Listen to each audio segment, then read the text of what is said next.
Dzień dobry, witam wszystkich serdecznie na naszym kolejnym filmie. Po długiej przerwie, ci, którzy nie przepadają za moimi właściwie filmami, odetchnęli z ulgą. Mam nadzieję, że byli też tacy, którzy troszeczkę zatęsknili. No, cóż powiedzieć, no nie jest łatwo zajmować się produkcją płyt, przygotowywaniem tej całej procedury, a jednocześnie robieniem filmów, opowiadaniem o muzyce i tego typu sprawami. No ale jestem. Taka mała dygresja.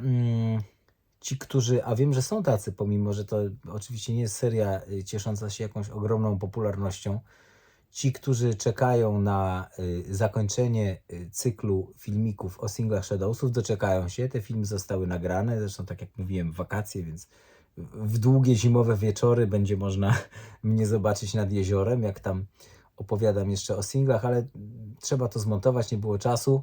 Powoli się tym zajmuję. Będą oczywiście też filmy w ramach Chameleon Records opowiadające o naszych dawnych i nowych wydawnictwach, obiecuję, ale to też wymaga troszeczkę przygotowania. No więc tak, troszkę, żeby pokazać, że żyjemy, działamy i wszystko jest w porządku. Dzisiaj seria pewnie najmniej lubiana przez Państwa, ale pomyślałem, że skoro kupiłem to pudło, no to zrobię ten słynny, popularny obecnie unboxing i otworzę. Może troszkę też mądrząc się o muzyce, ale nie za dużo. No więc przyszło takie pudło do mnie. To jest nowa wersja Beatlesowskiego rewolwera. Dlatego też zrobiłem takie tło po części, żeby zasłonić bałagan w magazynie. Są Beatlesi, a że nie było drugiej płyty, no to jest Brothers in Arms. No, myślę, że wszyscy lubimy tą płytę, pomimo jakichś narzekań. Jest to naprawdę fajny relaks i świetnie wyprodukowany kawał dobrej muzyki. Nieważne.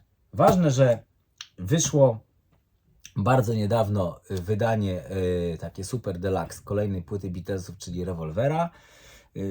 W przeróżnych konfiguracjach. Powiedzmy, że nas najbardziej interesują te wersje najbogatsze, czyli to jest chyba 5 LP, chociaż w praktyce, jak się zaraz okaże, to chyba są 4 LP, 1 singiel i 5 CD, książka i tak dalej, nowy mix, świetne bonusy, o których troszeczkę opowiem. No i to jest ta wersja winylowa, której nie miałem jeszcze okazji posłuchać, bo czekałem, żeby otworzyć ją przy szanownym udziale Państwa. Aha, moda. Bluza jest Imagine z Johnem Lennonem, bo pomyślałem, że pasuje. Czapka miała być bardzo adekwatna, dlatego że z żółtą łodzią podwodną, która znajduje się na rewolwerze, ale ją zgubiłem, tą czapkę. Może się jeszcze znajdzie, więc z braku laku mamy Fendera. No dobra, otwieramy Made in Czech Republic. Jest tutaj taki adnotacja, czyli wiadomo, że tłoczyli w Czechach. No dobra, otwieramy.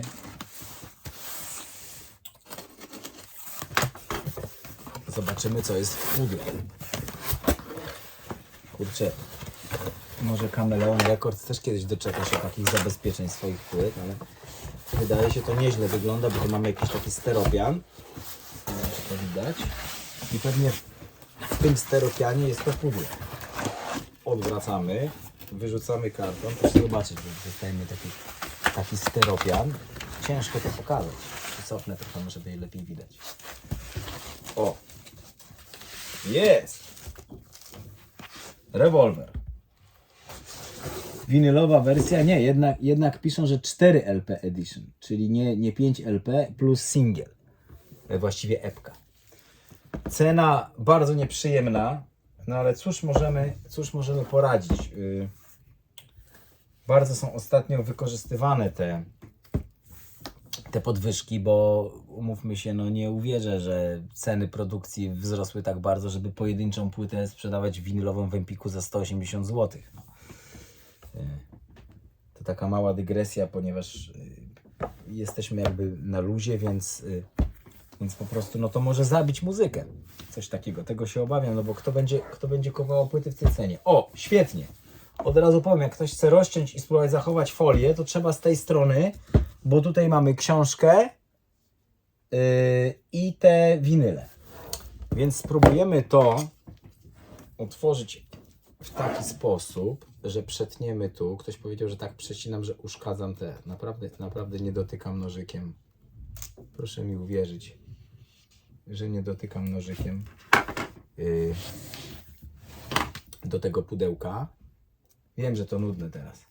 Teraz jest najnudniejszy moment, bo ja się tutaj skupiam i nie mogę do Państwa mówić, a ci, którzy nie otwierają, tak jak ja, nie mają tej frajdy. O, i robię takie okienko i jest szansa, że tą folię będzie można zachować. No dobra, no i teraz zrobimy taki myk.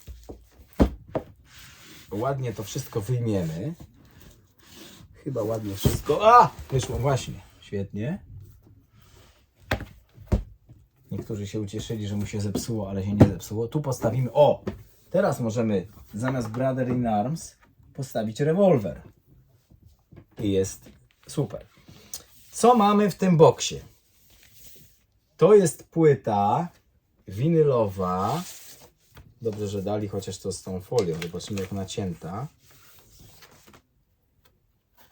Nieźle, chociaż ten dead wax, czyli ta końcówka, rozbiegówka na końcu naprawdę, no, mogłoby być spokojnie jedno nagranie dalej i szersze rowki, no ale cóż poradzić. To jest w każdym razie płytka z nowym miksem. Bardzo fajnym. Ten nowy miks, nie było go tak łatwo zrobić, może kilka słów o tym, ponieważ w przypadku płyty Revolver nie ma już takiej dużej separacji na ślady, tak? To było nagrywane na czterośladzie i raczej robili to tak, że nagrywali coś tam, bas, perkusję, powiedzmy, i gitarę. I nawet jeżeli to nagrali na początku na kilku śladach, to potem była redukcja na jeden, przegranie na kolejną taśmę i dogrywanie dogrywek i nie wszystkie te pierwsze wersje śladów zostały. Ale czym się chwalą autorzy miksu, podobno podczas pracy nad filmem Let It Be ekipa Petera Jacksona, czyli słynnego reżysera, wymyśliła jakiś system demixing, który polega na tym, że potrafią dobrze oddzielać poszczególne instrumenty z jednego śladu.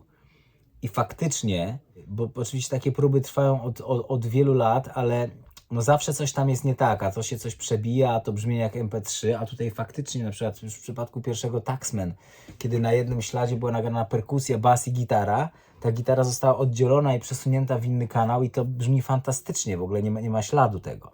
Więc może szkoda, że nie ma dokładnej chyba informacji, co dokładnie oddzielili, tak? Oni jakoś tak ukrywają tą technikę tych miksów, ale w tym przypadku zrobiono to w wielu utworach i dzięki temu mamy szerszą perspektywę, jakieś tam inne umieszczenie tego w miksie. Miks jest bardzo dobry.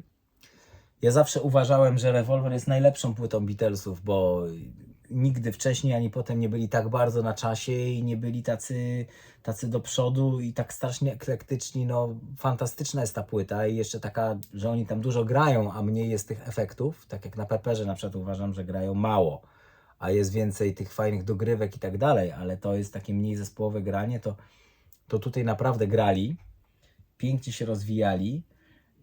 John Lennon w fantastycznej formie, te 5 utworów, które dostarczył tutaj, to jest jakiś szczyt szczytów, jeszcze Rain na singlu z tej samej sesji. No ale nieważne, to są jakieś moje dywagacje. W każdym razie wadą tego całego wydawnictwa jest to, i takim małym skandalem uważam, że został przygotowany też miks przestrzenny 5.1, ale w tej wersji kompaktowej, gdzie zawsze on był dołożony na jakimś Blu-rayu czy DVD, go nie ma. Podobno będzie tam, czy już jest udostępniany w sieci, nie wiem, co za pomysł, posiadanie płyty w sieci, w jakichś serwisach streamingowych, ale podejrzewam, że rzeczywiście w odpowiednim momencie on się ukaże oddzielnie i jeszcze zarobią dodatkowo, tak? Więc szkoda, bo chętnie by posłuchał, no ale nic. Mamy w każdym razie, wracając do zawartości, pierwszą płytę stereo, nowy mix, bardzo dobry, polecam. No szkoda, że nie zrobione z zawijkami, tylko przód jest laminowany, tył taki matowy. Potem mamy drugą płytę, która według mnie jest nikomu do niczego niepotrzebna. To jest oryginalny mix mono, który został tutaj dodany, jeszcze na winylu. Nie wiem po co, skoro każdy, kto ma box Beatlesów, box mono, to po prostu posiada tą płytę w tym boksie, ona była wydana, no a tak to jest de facto jakby drugie wyciąganie pieniędzy za to. No ale cóż poradzić. No więc mamy tą płytę niepotrzebną mono, mamy płytę najbardziej potrzebną na świecie, czyli Revolver Sessions, podwójną, gdzie są te wszystkie outtake'i. Super zdjęcie. Tym razem zobaczymy jeszcze jakie labele. Labele są takie jak na jakichś test pressingach czy acetatach parlofonu. Bardzo fajne. I troszeczkę się zatrzymam przy tej płycie i opowiem Państwu to i owo z moich przemyśleń. Kurczę, nie wiem dlaczego w tym przypadku mogli naciąć szeroko i zostawiać jak najmniej tego deadwaxu. Bardzo ładnie to wygląda, a w przypadku płyty musieli, kurczę, połowę zostawić strony czyste. To jest jakieś współczesne myślenie, które mi nie bardzo odpowiada. Dobra, nieważne. W każdym razie mamy taką płytę Sessions. Te outtake'i i dodatkowe nagrania, które są zamieszczone na tej nowej wersji płyty Revolver, są naprawdę świetne. Dużo lepsze niż w przypadku Let It Be, gdzie uważam trochę to zepsuto, dali za dużo różnych demówek, nie dali tych wersji, które mieli lepsze z ostatnich dni sesji i takie to trochę, w sumie można było tam to zmieścić na jednej płycie, tak? Trochę wyciąganie pieniędzy. No fajne były outtake'i, wiadomo, w białym albumie to 3 kompakty, dobre, gdzie grali, zaskakująco dobre w przypadku Abbey Road, gdzie myślałem, że oni mniej grali, a więcej tam gadali w tym studiu, okazało się, że dużo grali też razem. No w przypadku Sierżanta Peppera nie są za dobre te outtake'i, no bo tam, jak mówię, było dużo nakładek, właściwie nagrywali jakąś wersję i potem tylko bawili się tym, jak to można jeszcze urozmaicić, a tutaj grają, śpiewają, często inaczej niż na płycie i naprawdę według mnie to jest warte każdych pieniędzy. Pokrótce omówię Tomorrow Never Knows. Mamy dodany take pierwszy, który był też na antologii części drugiej, więc to takie trochę wyciąganie pieniędzy. Tam niby jest trochę więcej na początku i na końcu, ale w sumie trochę inny miks. Ale w sumie no, mogli sobie darować. Jest słynny monomix utworu Tomorrow Never Knows RM11, który został na pierwszej wersji mono tej płyty wytłoczony w oryginale w epoce. Jest o wiele bardziej psychodeliczny, kapitalny, no ale George Martin niby taki do przodu, ale on był zawsze taki trochę zachowawczy i coś mu się tam nie spodobało i kazał zmienić i zmienili. Potem był inny mix mono, taki bardziej zachowawczy już obowiązujący. Natomiast fajnie, że ten zachowano. Jeszcze a propos utworu Tomorrow Never Knows, który uważam za jakiś szczyt szczytów. Po 60 tam prawie latach to brzmi naprawdę kosmicznie w dalszym ciągu. To jest też świetny ten nowy mix, taki fajny, latający w dwie strony, te tape loops, czyli te pętle taśm z efektami i lata to z jednego kanału do drugiego. Bardzo polecam. Dobra, potem mamy Got to Get You Into My Life, którego nie za bardzo nigdy lubię, bo uważam, że świetna melodia, ale denerwuje mnie ta sekcja denta, taka bardzo, bardzo czarna. Więc mamy pierwszą wersję, take 5, on też był zamieszczony na antologii, więc też takie trochę wyciąganie pieniędzy, tutaj oczywiście w trochę innym miksie i tam coś tam na początku i na końcu parę sekund dłużej. Ale mamy też coś kapitalnego, to znaczy jakby drugą wersję, bo w tej pierwszej wersji to grali tylko Beatlesi, a potem Paul coś zaczął kombinować i trochę tam zmienili rytm. I jest taka wersja, jakby miks taki wstępny, który nie posiada nawet numeru. Coś rewelacyjnego. Są te brzęczące gitary a la Birds, tam nie ma sekcji dentej, oni tam grają, są chórki i ogromna szkoda, że nie dopracowali tej wersji i to nie poszło tak gitarowo, bo to naprawdę był świetny numer, tylko potem Paul trochę tam wyciszył im te gitary, dodał sekcję dentą, zostało mało z tego, chórków też nie, no i zrobił się taki, kurczę, taka muzyka bardzo z firmy Motown, bardziej ani Beatlesi, no ale to jest naprawdę coś wartego polecenia. Love You Too, genialny utwór George'a, który zawsze lubię. Mamy też taki take pierwszy, gdzie George sobie tam gra trochę na gitarze tylko. Potem jakaś próbka z sitarami i tak dalej. I take 7, który jest jakąś tam bazą na pewno do tego, co ostatecznie osiągnięto, ale jest trochę dłuższy, mniej nakładek, dłuższe wyciszenie. Fajna sprawa. Paperback Writer, on przez lata był na bootlegu, ten backing track, czyli ten jakby pierwszy track akompaniujący. On tutaj jest take pierwszy i take drugi w bardzo dobrej jakości. Co ciekawe, dzięki temu dowiedziałem się, że John Lennon nie gra tam na gitarze, tylko na tamburynie, a ten riff gra Paul, a na drugiej gitarze gra George. No i taki jest ten backing track, tak? Czyli Ringo perkusja, Paul gitara, George gitara i John Lennon na tamburynie. Potem duże zaskoczenie, bo Rain, utwór, który uważam też za jeden z najlepszych w ogóle w historii Beatlesów. Okazało się, że oni w okresie rewolwera dużo eksperymentowali z prędkością taśm. I okazuje się, że ten oryginalny podkład do utworu Rain był nagrany dużo, dużo szybciej. Co jest w ogóle szokujące, dlatego że Ringo i tak bębni w tym zwolnionym, on uważa to za swoje najlepsze bębnienie, ja też tak uważam, kapitalnie pomysłowo, a tutaj to w ogóle musi to jeszcze zagrać niemalże 2 razy szybciej. Więc jest ten podkład, który został potem oryginalnie użyty, ale tutaj w oryginalnej prędkości i potem zwolniono taśmę i już do tej zwolnionej taśmy dograno wokale. Tak? I taka wersja z wokalami bez chórków też jest tutaj zamieszczona. Jest tylko wokal Johna Lennona, nie ma jeszcze chórków, nie jest to dopieszczone.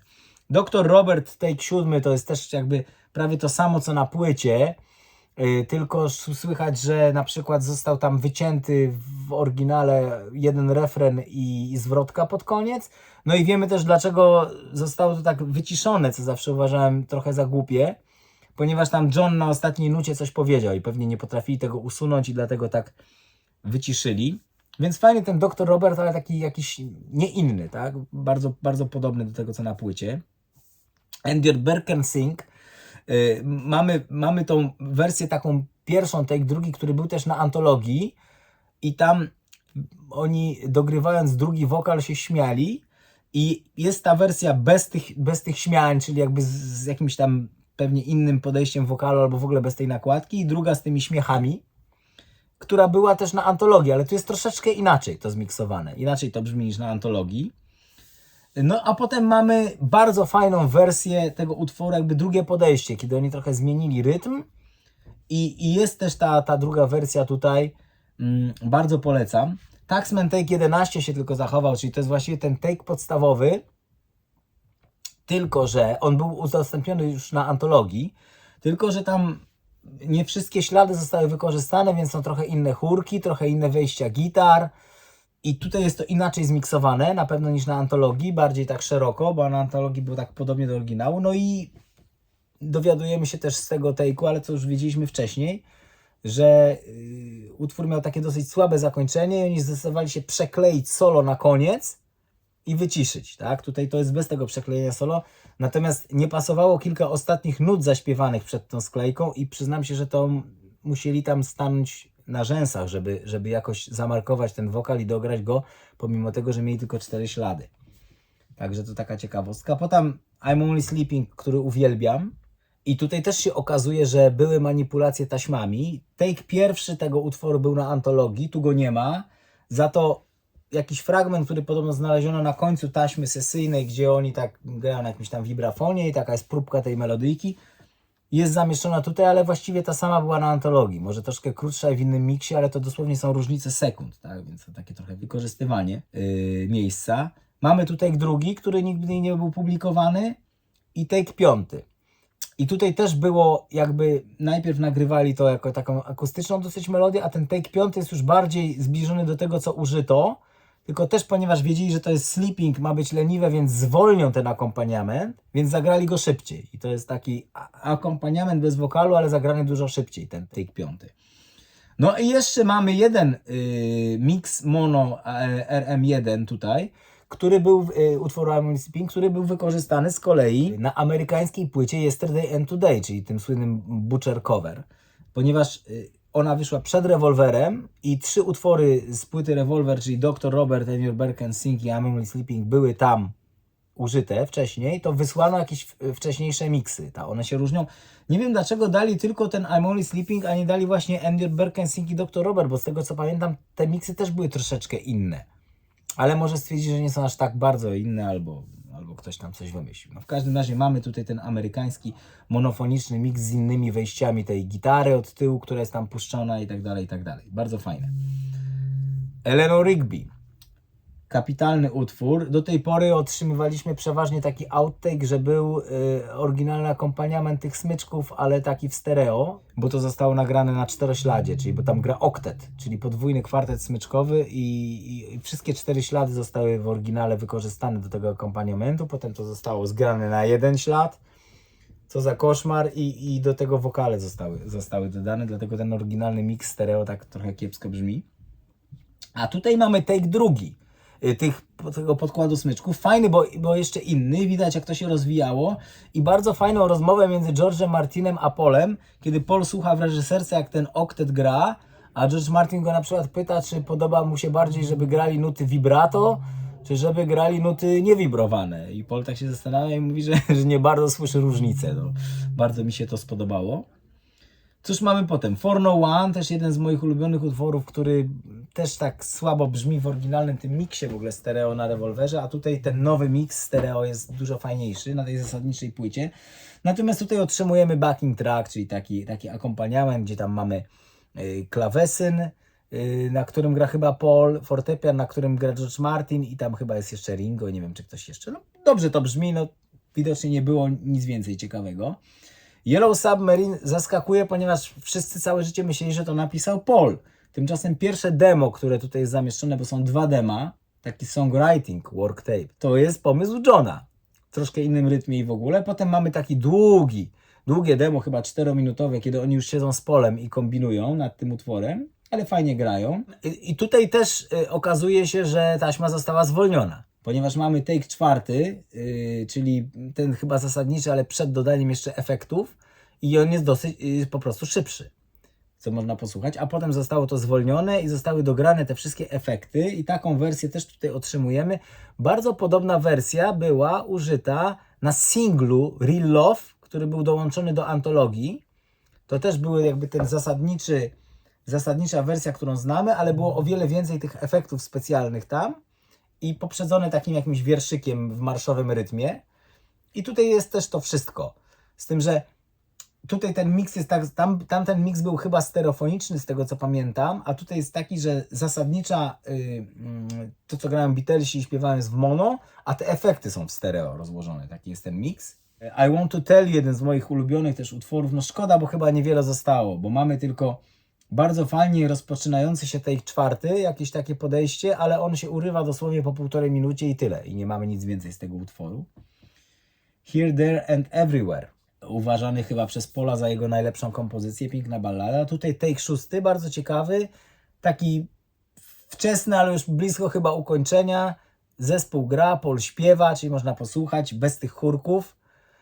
Na antologii też na tym singlu Real Love, tym samym co Yellow Submarine, ukazał się taki mix, gdzie był właśnie też jakiś wczesny take, nie wiem czy ten czy nie pamiętam, ale chórki zostały dodane z późniejszego już przez George'a Martina jakby współcześnie.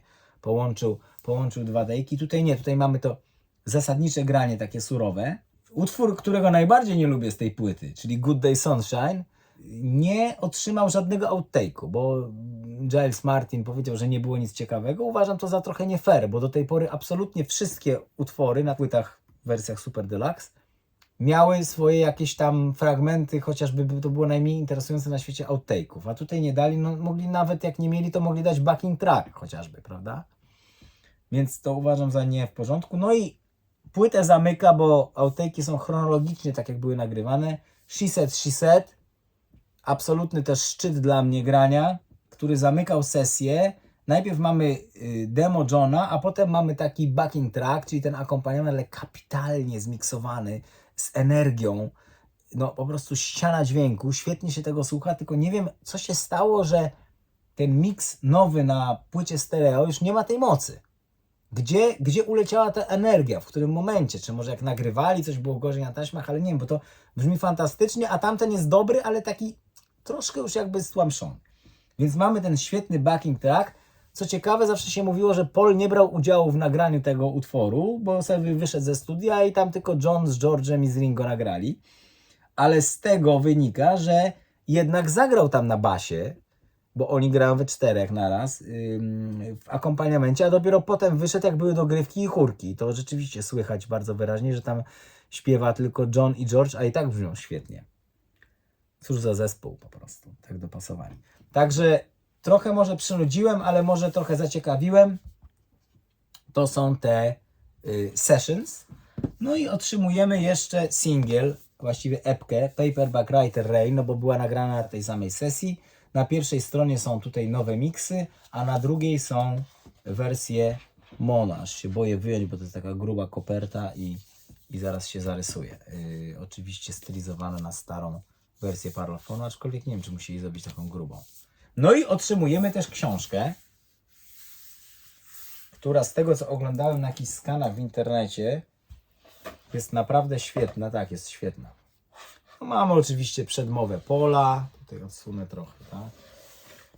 Mamy jakąś introdukcję Gilesa Martina, mamy, nie wiem po co ten pan tutaj się wypowiada, ale dobra, mamy kapitalne zdjęcia z sesji, których wcale tak dużo do tej pory nie było. To tak przerzucam co którą. No i mamy track by track. Jest świetny, ponieważ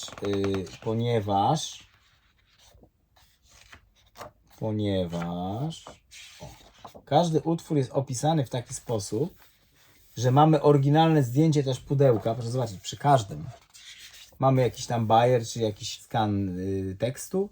Jest dokładnie napisane, kiedy próbowali, kiedy nagrali, kto na czym gra, kiedy zostały zrobione miksy i są bardzo naprawdę wyczerpujące i ciekawe te informacje, o wiele bardziej niż w przypadku tych poprzednich niektórych wydań. Dokładnie właśnie jak nagrywali, co było na jakimś śladzie, co dogrywali. To jest świetna kopalnia wiedzy. No, mi brakuje tutaj tylko tego, żebym się dowiedział jeszcze, jak oni to miksowali i co robili i jakie sztuczki tam robili w tym demixing i dlaczego tam coś dali z lewej strony, a coś w środku, a tak dalej, a co było na jednym śladzie, co musieli rozdzielać. No tego tutaj nie znajdziemy. Pozostaje to w sferach domysłów, albo trzeba się zaznajamiać z takimi książkami, które też opierają się niby o jakieś badania, ale do końca nikt nie jest tam pewien, bo do Abbey Road też nie wpuszczają każdego. No więc tyle. Taki dzisiaj był właśnie ten nasz odcinek, że połączony ten moment, kiedy otwierałem pudło z jakimś omówieniem materiału. Oczywiście polecam każdemu. Trochę szkoda, że nie ma takiego niskobudżetowego wydania na winylu, żeby było 2 LP, to znaczy zasadnicza płyta i najlepsze outtake'i, bo takie jest na CD, które polecam tym, którzy nie chcą wydawać jakiejś strasznej fortuny, bo niestety to bardzo dużo kosztuje. No więc fani są zmuszeni kupić tą wersję większą. No i szkoda też właśnie, tak jak mówiłem, że na kompakcie nie dodano miksu 5.1, no bo tak właściwie to po co mi ten kompakt, skoro to można za darmo odsłuchiwać w sieci, a tutaj mam winyle, no ale jako fan pewnie się będę musiał skusić też na tamto, ale przyznaję, że na razie kupiłem wyjątkowo nie obie wersje, tylko tą wersję winylową. No dobrze, więc tak jak obiecałem, będą też kolejne filmy, działamy, nie znikamy, prosimy o wyrozumiałość i cóż, polecam wszystkim Rewolwer, kapitalna płyta, absolutnie genialna, kto wie, może prawie najlepsza w historii świata, no na pewno. Nikt takiej muzyki już dzisiaj nie nagrywa i podejrzewam, że nigdy nie nagra. Jest to po prostu nie do wiary, jak ci panowie potrafili zagrać każdy utwór w innym stylu i każdy jest świetny. Coś niebywałego. No to tyle. Dziękuję serdecznie za uwagę. Do zobaczenia na kolejnych filmach i serdecznie pozdrawiam wszystkich.